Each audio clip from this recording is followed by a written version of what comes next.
To jest dźwięk typowego V8 z Ameryki. A to jest dźwięk V8 Ferrari. Każdy, kto choć raz słyszał V8 z Maranello, dobrze wie, że brzmi jak nic innego na świecie. Na samo uruchomienie motoru już dźwięk przeszywa uszy, szyby drżą w oknach, no i w ogóle chyba nie tylko szyby drżą. No i skąd się to bierze? Czemu właściwie to tylko Ferrari potrafi zrobić taki silnik i nikt inny? O tym dokładnie będzie ten film, ponieważ powodów można doszukać się w historii.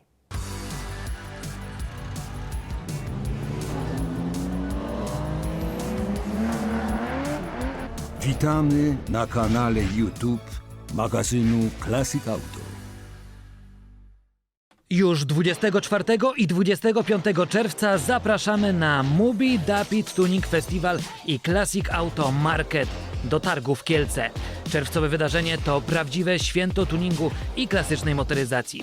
Co Cię czeka na miejscu? Pokazy driftu, auta tuningowane, gwiazdy świata motoryzacji, super samochody, klasyki, strefa autodetailingu, a także największa w Polsce giełda pojazdów zabytkowych, a w niej licytacje aut również bez ceny minimalnej. Wszystkie przydatne linki znajdziesz w opisie tego odcinka. Otóż odpowiedź tkwi w projekcie samego silnika, a dokładniej wału korbowego. Dla niewtajemniczonych to ta część, która łączy tłoki, a dokładniej korbowody, z wałem napędowym i zamienia ruch posuwisto-zwrotny tłoków na ruch obrotowy wału napędowego. Kąty pomiędzy wykorbieniami są bezpośrednio powiązane z kątem rozwarcia pomiędzy cylindrami i liczbą tych cylindrów. To znaczy w teorii nie są to czynniki powiązane na sztywno i historia zna takie przypadki, w których na przykład V8 Lancia z lat 20. miało kąt rozwarcia zaledwie 13 stopni. A nawet jeszcze nie tak dawno stosowane w Volvo XC90 V8 Yamahy wywodziło się z 60-stopniowego V6 Forda. Są do tego jeszcze wyczynowe jednostki w motorsporcie z kątem rozwarcia 45 czy 72 stopnie. No i można oczywiście zrobić też ósemkę rzędową, czy z cylindrami ułożonymi przeciw sobie. Generalnie jednak w przypadku V8 na drogi stosuje się kąt rozwarcia 90 stopni i taki też można znaleźć zarówno w tych bulgoczących amerykańskich muscle carach, jak i w Ferrari. Tym, co je różni, jest jednak sam wał korbowy. W zdecydowanej większości V8 stosowany jest wał krzyżowy, a więc z wykorbieniami co 90 stopni, ale jest też wąskie grono wtajemniczonych, którzy stosują wał płaski, a więc z wykorbieniami co 180 stopni. Próbuję Wam to wytłumaczyć też tymi grafikami, które się teraz pojawiały, a jeszcze może zastosuję taką analogię, że płaski wał korbowy jest jak rower, który ma dwa pedały oddalone od siebie o 180 stopni, a ten przestrzenny wał korbowy jest jak rower, który miałby 4 pedały oddalone od siebie o co 90 stopni. No i właściwie co to zmienia? No zmienia to wszystko. Sposób pracy silnika, jego charakterystykę, no a przede wszystkim właśnie ten dźwięk, o którym mówiliśmy. No bo w przypadku płaskiego wału silnik V8 pracuje jak dwie rzędowe czwórki złączone razem i na każdy zapłon po jednej stronie przypada jeden zapłon po drugiej stronie. Czyli silnik pracuje lewa, prawa, lewa, prawa, lewa, prawa. Tymczasem silnik z wałem krzyżowym, a więc to typowe amerykańskie V8, zawdzięcza swój charakterystyczny bulgot de facto nierównej pracy z kolejnością zapłonów lewy, prawy, lewy, lewy, prawy, lewy, prawy, prawy. Taka organizacja pracy prowadzi do nierównomiernych impulsów ciśnienia w układzie wydechowym. No i teraz tak, rozwiązania na to są dwa. Albo można stworzyć bardzo skomplikowany kolektor wydechowy, który będzie zbierał spaliny równo z tych wszystkich 8 cylindrów, albo po prostu zrobić prostsze kolektory dla tych 4 cylindrów z każdej strony i pogodzić się z tym bulgotem, który będzie powstawał, no i zrobić z tego atut. No, Amerykanie wybrali naturalnie tą drugą, prostszą drogę i zaczarowali świat i powiedzieli, że ten bulgot jest fajny i dzięki czemu teraz te ich amerykańskie V8 mają rzesze fanów. Tak opowiadam, jakby to V8 z wałem krzyżowym było rozwiązaniem kompromisowym, a de facto jednak nastąpiło to rozwiązanie później i było odpowiedzią na wiele problemów, które nastręczał płaski wał. Mianowicie pierwsze seryjnie produkowane V8 miały właśnie płaski wał i to również była specjalność jak najbardziej amerykańska. Pierwszy taki silnik do sprzedaży wprowadziła marka Cadillac w roku 1914, rok później była to istniejąca wtedy marka Peerless, a w 1917 był to Chevrolet.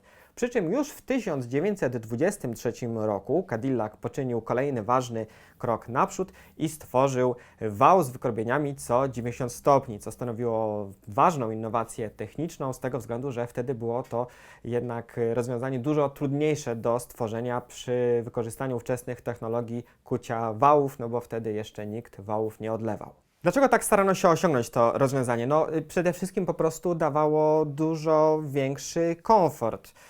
Ten sposób jakby organizacji pracy cylindrów, mówiąc po inżynieryjnemu, lepiej bilansuje siły drugiego rzędu. No, a mówiąc po naszemu, no po prostu sprawia, że praca tego silnika jest gładsza, jest po prostu bardziej wyrównana. Fiu, fiu, fiu, fiu, fiu, fiu. Ekstra. Także z samej jakby natury tego projektu wynika fakt, że gwarantuje ono lepszy moment obrotowy od niskich obrotów. Po prostu taki silnik lepiej ciągnie, no, co jest pożądane w przypadku takich luksusowych samochodów, ale co ciekawe również dragsterów. I to nie przypadek, że właśnie w dragsterach również są używane krzyżowe wały korbowe, no i że dragstery brzmią po prostu jak amerykańskie muscle cary na dopalaczu. Jednak każde rozwiązanie, które ma swoje plusy, ma też swoje minusy. Rozchodzi się jednak o to, żeby te plusy nie przesłoniły Wam minusy. No i w przypadku krzyżowego wału korbowego są to masywne przeciwciężary, które trzeba w odpowiednich miejscach tego wału zastosować. No i to prowadzi do efektu, który myślę, że znacie, jeśli tylko jeździliście jakimś samochodem z takim typowym amerykańskim V8, no bo chyba czuć, prawda, że w nim te obroty są tak osiągane stosunkowo wolno, potem także jednak dość wolno są one wytracane i w ogóle ten silnik nie aż tak chętnie przebywa na tych wysokich obrotach. No i nie wynika to ani ze skoku tłoka, ani tam z wałka rozrządu, tylko wynika właśnie z tego wału korbowego. No i również jeszcze kolejny ważny minus jest taki, że w tym wale te przeciwciężary prowadzą, no po prostu też zajmują więcej miejsca. I to z kolei prowadzi do faktu, że ten silnik musi być troszkę wyżej. No i czasem są to różnice 1-2 cm, ale myślę, że wiele osób przyzna, że 2 cm robią dużą różnicę.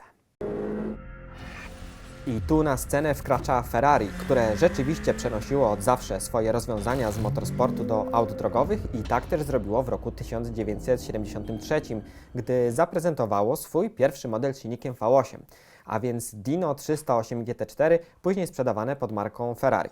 308 GT4 było brzydkie, niezbyt wygodne i nawet nie prowadziło się jakoś wybitnie, ale miało silnik wyjątkowy w skali całego rynku.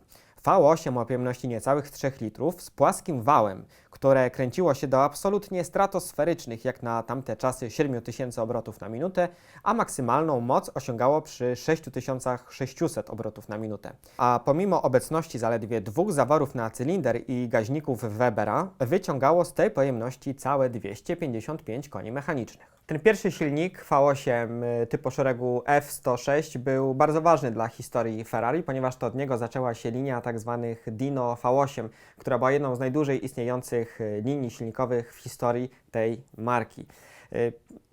Można ją było znaleźć w wielu kolejnych samochodach, ponieważ te V8 potem pojawiły się kolejne rozwinięcia i w Ferrari 308 GTB.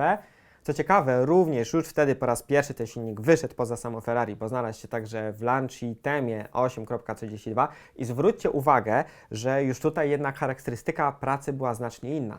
Ten silnik już mniej chętnie wchodził na obroty, jednak miał większy moment obrotowy i to właśnie nieprzypadkowo wynikało z zastosowania krzyżowego wału korbowego. Później dalsze rozwinięcia z płaskim wałem pojawiały się także w 288 GTO, w jeszcze większej legendzie, czyli Ferrari F40, potem 348, F355, gdzie już miało nawet 5 zaworów na cylinder. No i w końcu trafiło nawet do już według mnie na wskroś współczesnego samochodu, jakim jest Ferrari 360 Modena, które w wersji Spider było produkowane aż do roku 2005. I tam w wersji Challenge Stradale ten silnik rozwijał nawet 425 koni mechanicznych, które było osiągnięte z pojemności 3,6 litra. No i nadal brzmiało w ten charakterystyczny sposób i teraz kolejne silniki V8, które stosuje Ferrari, jest to już całkiem inna konstrukcja nowej generacji, dalej ma płaski wał i dalej brzmi jak nic innego.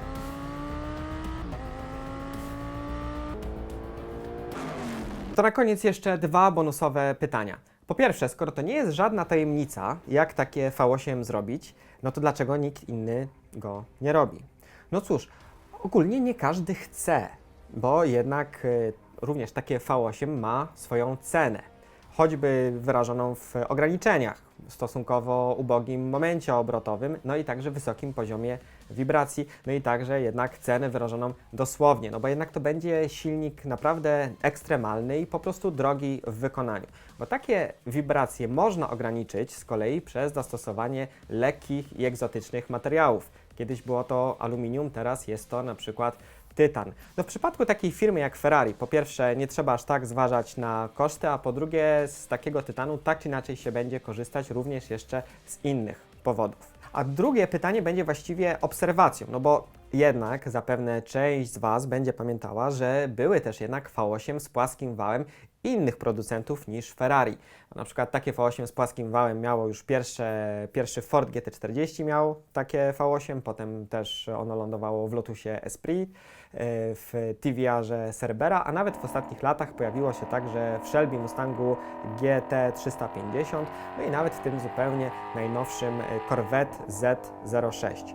I to z kolei pokazuje, że jednak ten sam wał to jeszcze nie wszystko. Do tego jest potrzebnych jeszcze wiele małych trików, w których Ferrari jest naprawdę dobre. Po pierwsze jest potrzebny stosunkowo prosty i pozbawiony żadnych zakrętów, krótki kolektor dolotowy, który sprawia, że jednak pod dużym ciśnieniem to powietrze trafia do silnika. I w ogóle tutaj Ferrari stosuje, ja bym to nazwał strojenie. To jest takie strojenie silnika, że ten przepływ powietrza od momentu wlotu, nawet przez sam projekt przepustnicy, aż po cały układ wydechowy, to wszystko jest zaprojektowane w taki sposób, żeby to po prostu pięknie brzmiało jak instrument. Tego konkretnie słowa konstruktorzy z Maranello używają. I to właśnie przez to te włoskie V8 mają nie tylko unikatową charakterystykę pracy, ale także po prostu niepodrabialny charakter.